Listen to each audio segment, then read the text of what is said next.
inscreva-se no canal e ative o sininho. É fácil e rápido. O convite chegou 3 semanas antes. Um envelope branco, elegante, com letras douradas, anunciando o jantar anual da empresa. Eu o deixei sobre a mesa da cozinha, sem muita intenção de comparecer. Jantares corporativos sempre me pareceram encenações cansativas, todos fingindo se importar com histórias alheias, rindo de piadas sem graça, celebrando metas que não significavam nada além de números em planilhas. Helena encontrou o convite naquela mesma noite. Seus olhos brilharam de uma forma que eu não via há meses. Você vai?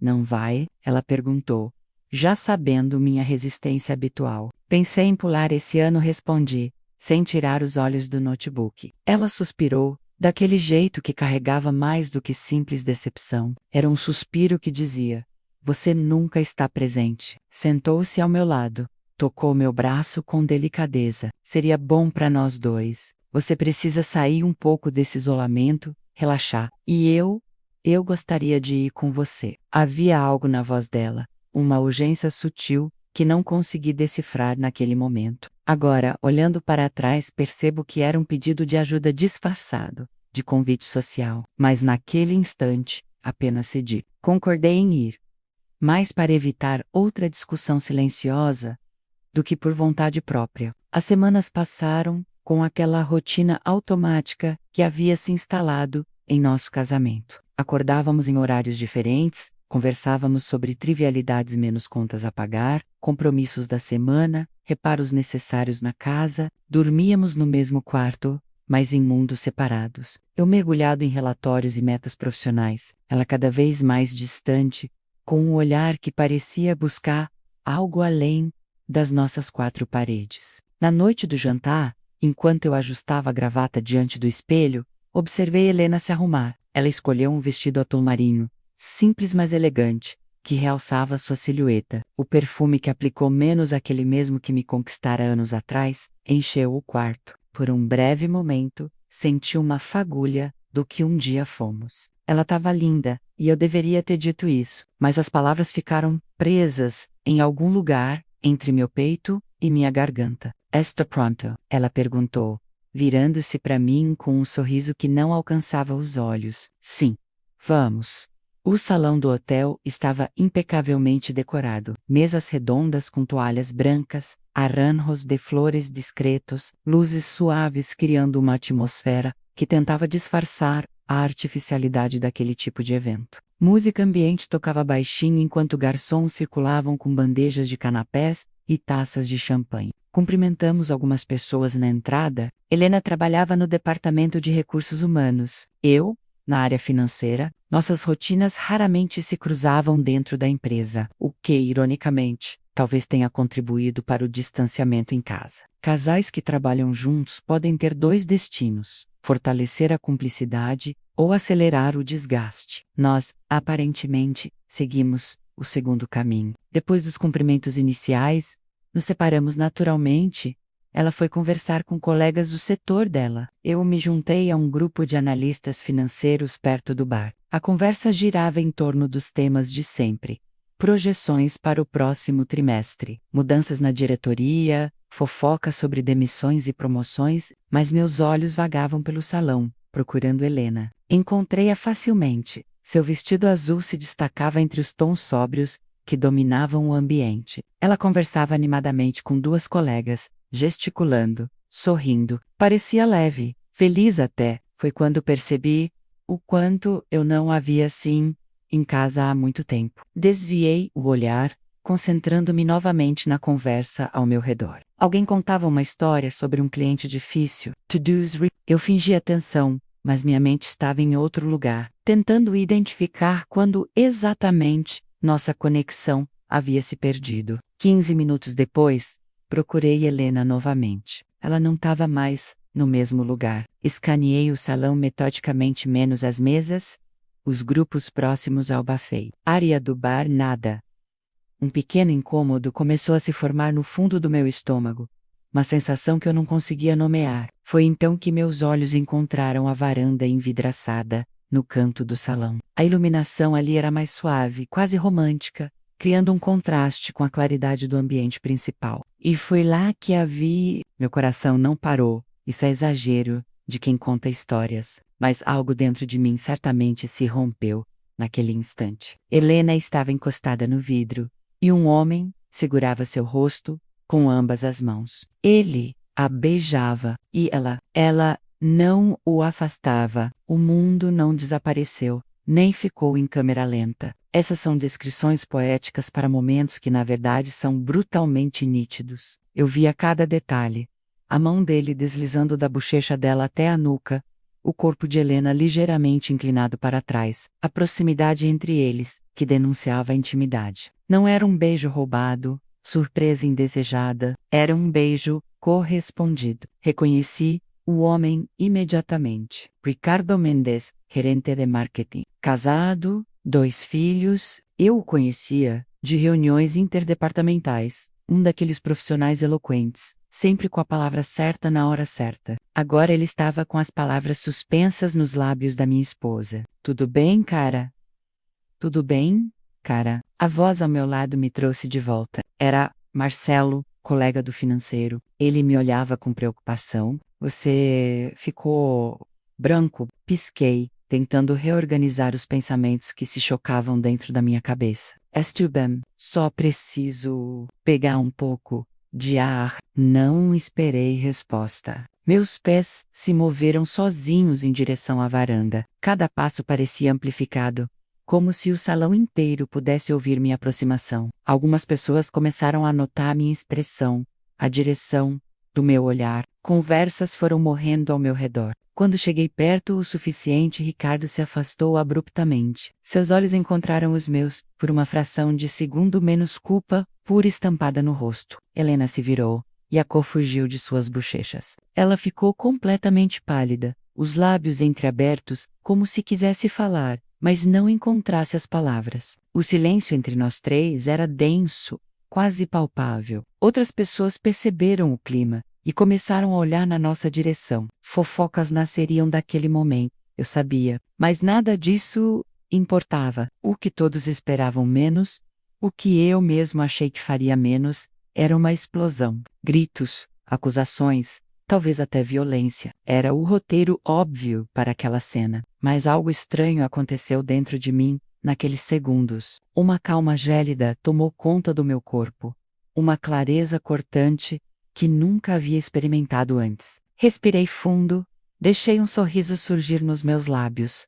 Não de alegria, mas de pura ironia. Bonito momento, eu disse, minha voz surpreendentemente firme. Espero que o jantar esteja sendo agradável para vocês dois. Helena tentou falar. Sua boca se moveu, mas nenhum som saiu. Ricardo deu 2 passos para trás, as mãos levantadas em um gesto defensivo inútil, e desapareceu entre as mesas, covarde demais para enfrentar as consequências do que fizera. Eu me virei e voltei para dentro do salão. Cada olhar que sentia sobre mim era como um peso adicional nos ombros, mas eu mantive a cabeça erguida, a postura intacta. Helena ficou sozinha na varanda, uma estátua de arrependimento. O jantar continuou ao meu redor como se nada tivesse acontecido, mas todos sabiam. As conversas haviam mudado de tom, agora eram cochichos disfarçados, olhares furtivos na minha direção, pessoas fingindo não ter visto nada,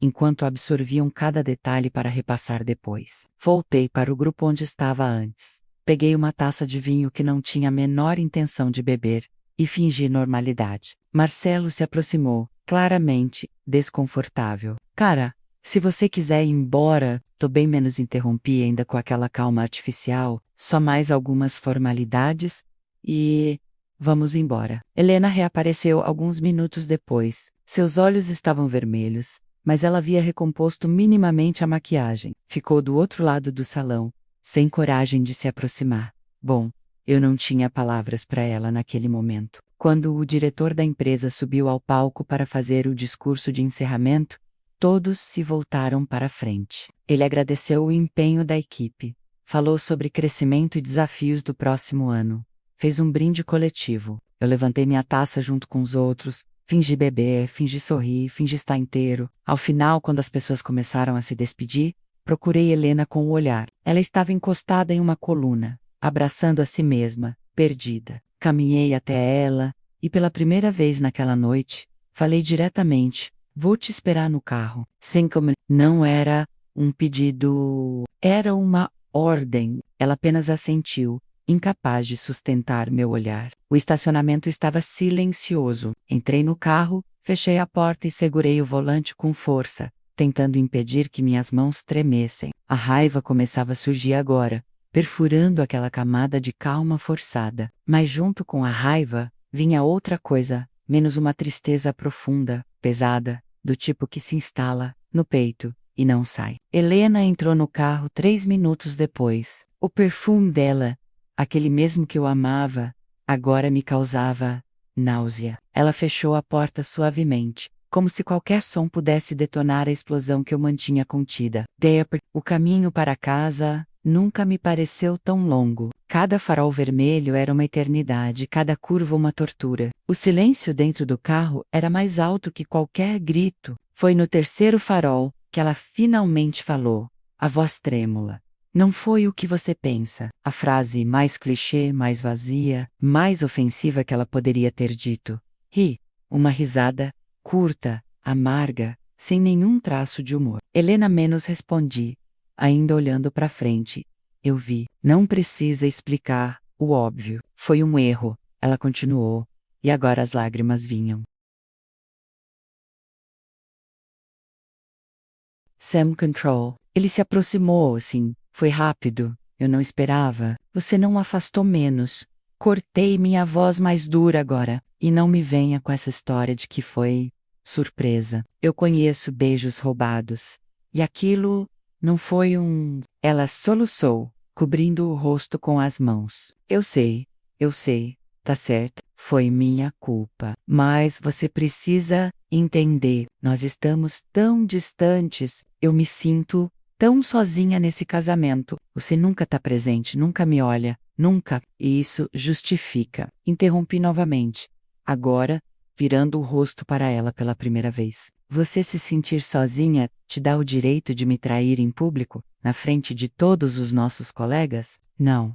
Ela gritou. Não justifica nada. Eu sei que foi terrível, que foi errado, mas eu só queria que você entendesse que isso não começou hoje. Nós estamos nos perdendo há meses, e você não percebe. O farol ficou verde. Voltei a olhar para frente, acelerando o carro talvez com mais força do que o necessário. Você está certa a menos admitir, e minha voz saiu mais cansada do que raivosa. Nós estamos nos perdendo há muito tempo. Mas a diferença entre nós, Helena, é que eu ainda estava tentando segurar. Você já tinha escolhido soltar. O resto do caminho foi em silêncio. Ela chorava baixinho no banco ao lado, e eu apenas dirigia, sentindo cada pedaço do que um dia fomos se despedaçar completamente. Chegamos em casa pouco depois da meia-noite. A casa que construímos juntos, que escolhemos com tanto cuidado, agora parecia um cenário estranho,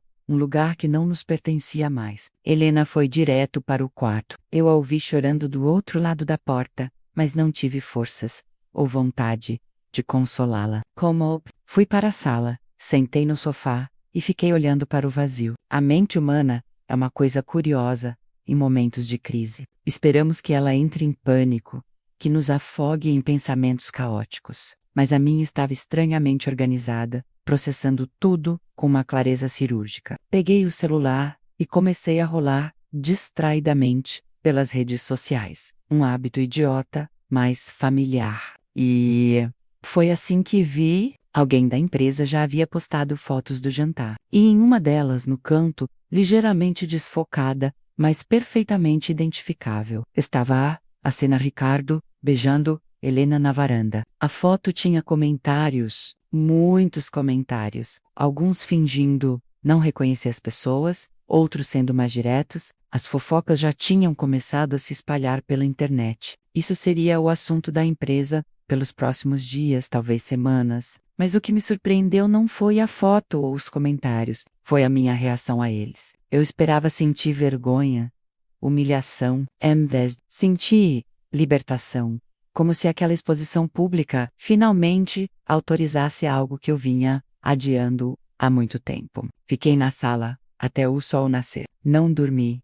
Não pensei em dormir. Apenas deixei a realidade me atravessar completamente, sem resistência. Quando a claridade começou a invadir as janelas, tomei uma decisão. Helena apareceu na sala por volta das 7 da manhã. Seus olhos estavam inchados, o rosto marcado pela noite mal dormida. Ela se sentou na poltrona em frente a mim, mantendo distância. Precisamos conversar? Ela começou. Não agora, respondi. Vou tomar banho e ir para o trabalho. Você deveria fazer o mesmo. Como você pode pensar em trabalho agora? Sua voz subiu de tom, incrédula. Porque a vida não para, Helena. E porque eu preciso de tempo para processar isso antes de qualquer conversa. Ela quis protestar, mas algo na minha expressão a fez desistir. Levantei-me e fui para o banheiro. Entrar no escritório naquela manhã foi como caminhar em um campo minado emocional. Todos sabiam. Alguns tinham visto pessoalmente, outros já haviam sido atualizados pelas redes sociais ou pelos grupos de WhatsApp. Os olhares vinham de todos os lados,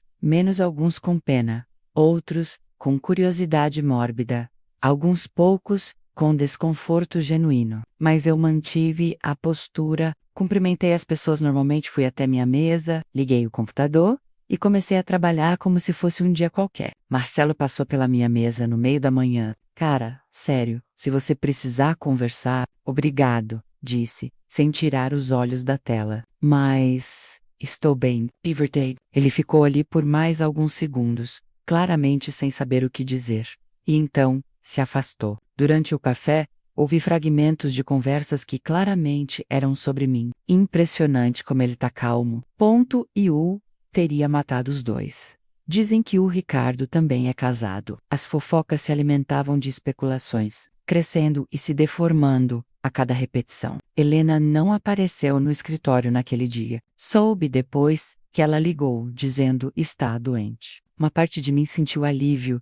Não estava pronto para vê-la naquele ambiente, cercado pelas mesmas pessoas que testemunharam nossa vergonha. Ricardo, por outro lado, teve coragem de aparecer. Viu de longe, no corredor do segundo andar, falando ao telefone com expressão tensa. Quando nossos olhos se cruzaram, ele desviou imediatamente, acelerando o passo na direção oposta. Covarde. Os dias seguintes seguiram um padrão semelhante. Eu mantinha a rotina, trabalhava, evitava conversas sobre o assunto. Em casa, Helena e eu mal nos falávamos. Dormíamos no mesmo quarto, mas poderíamos estar em continentes diferentes. Foi na sexta-feira daquela semana que ela pediu para conversarmos de verdade. E Yuka, sentamos na sala, com a mesma distância que se formara entre nós. Eu preciso que você me ouça menos. Ela começou, a voz mais firme agora. O que aconteceu foi terrível, inexplicável. Eu cometi o pior erro da minha vida. Mas isso não define quem eu sou. Não define o que nós somos. Não, perguntei. Porque, do meu ponto de vista, define exatamente quem nós nos tornamos. Dois estranhos compartilhando o endereço. Então, me ajuda a consertar isso. Ela implorou. Vamos para a terapia. Vamos conversar.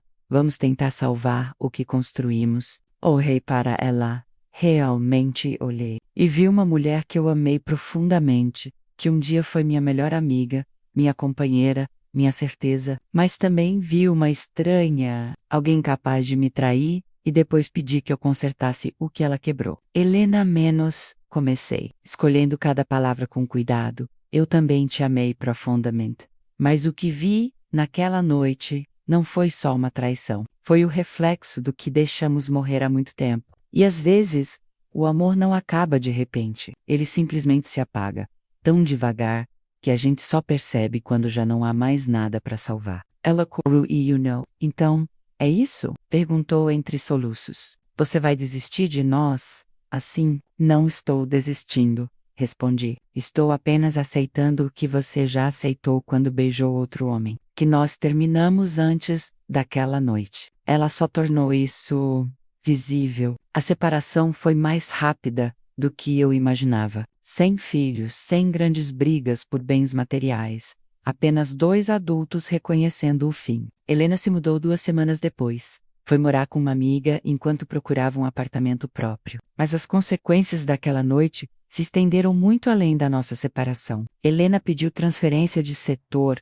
na empresa um mês depois. Os olhares, os comentários sussurrados, a reputação manchada a menos, tudo se tornou insuportável. Ela, que sempre fora respeitada, admirada pela competência, agora era lembrada apenas como aquela que traiu o marido no jantar da empresa. Ricardo sofreu ainda mais. A esposa dele, Carla, descobriu tudo pela maldita foto que circulou nas redes sociais. Uma colega dela, querendo ajudar, enviou a imagem com você. Está sabendo disso? O casamento deles implodiu. Carla pediu o divórcio imediatamente, levou os filhos e bloqueou qualquer tentativa de reconciliação. Ricardo tentou se desculpar, explicar, minimizar menos, mas não havia palavras suficientes para consertar a vida familiar que ele destruíra. Na empresa, ele se tornou um pária. As pessoas o cumprimentavam por obrigação profissional, mas evitavam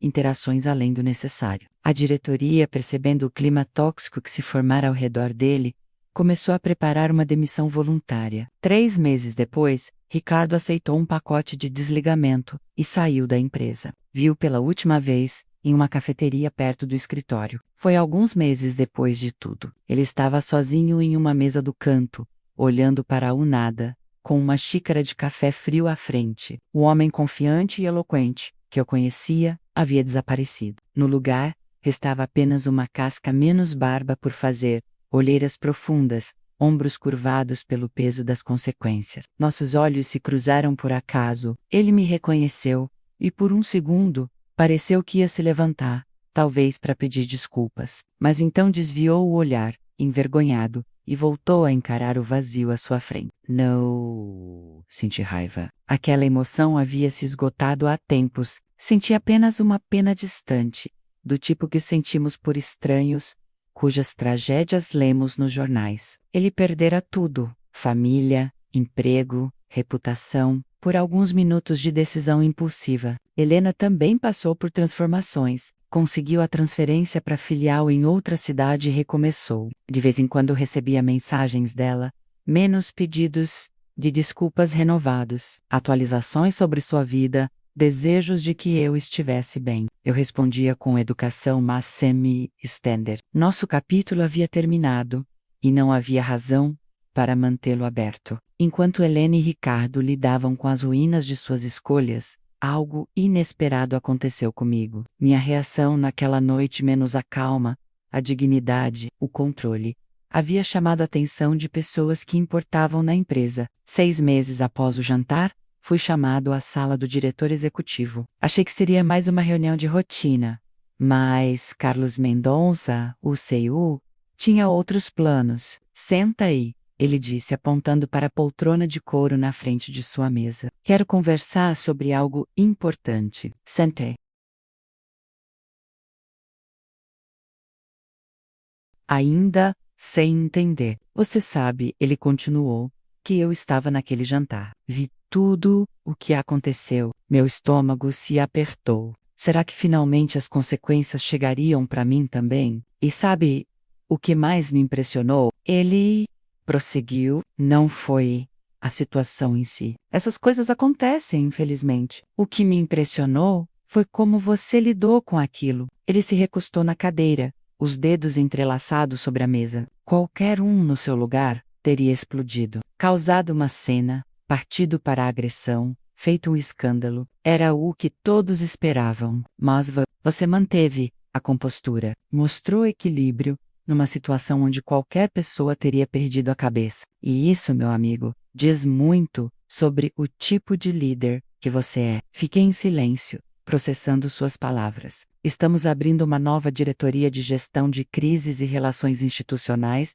ele anunciou. Precisamos de alguém que saiba manter a calma sob pressão, que tome decisões racionais, mesmo quando tudo está desmoronando ao redor. Quero você nessa posição. Era uma promoção significativa, não só em termos de salário, mas de responsabilidade e prestígio. Eu, que entrei naquele jantar como um analista financeiro comum, estava sendo oferecido um cargo de diretoria, menos em grande parte por causa da pior noite da minha vida. Aceitei.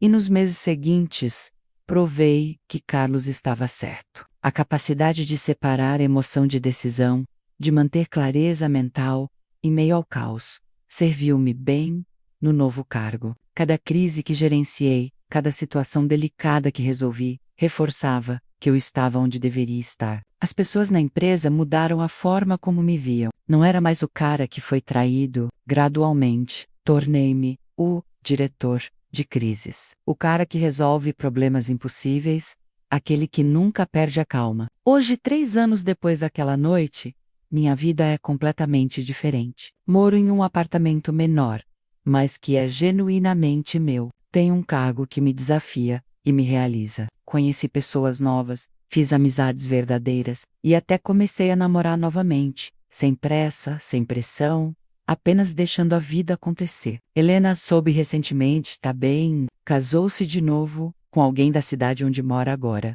Enviou-me um convite para o casamento, um gesto que achei corajoso e, de certa forma, necessário para o fechamento dela. Não fui, obviamente, mas enviei meus sinceros votos de felicidade. E eram sinceros. Eu realmente desejo que ela encontre a paz que não conseguiu comigo. Ricardo, segundo rumores, nunca se recuperou completamente. Tentou reconstruir a carreira em outras empresas, mas a história o seguia. Em um mundo conectado onde as informações viajam instantaneamente, esconder o passado é quase impossível. Ouvi dizer que ele trabalha como consultor freelancer agora, longe dos holofotes corporativos. Quando alguém me pergunta sobre aquela noite, e eventualmente alguém sempre pergunta, eu respondo com simplicidade: vi um homem beijando minha esposa, e minha reação surpreendeu a todos, inclusive a mim mesmo, porque o que ninguém esperava era que, em vez de perder o controle, eu finalmente me encontraria. Em vez de me destruir,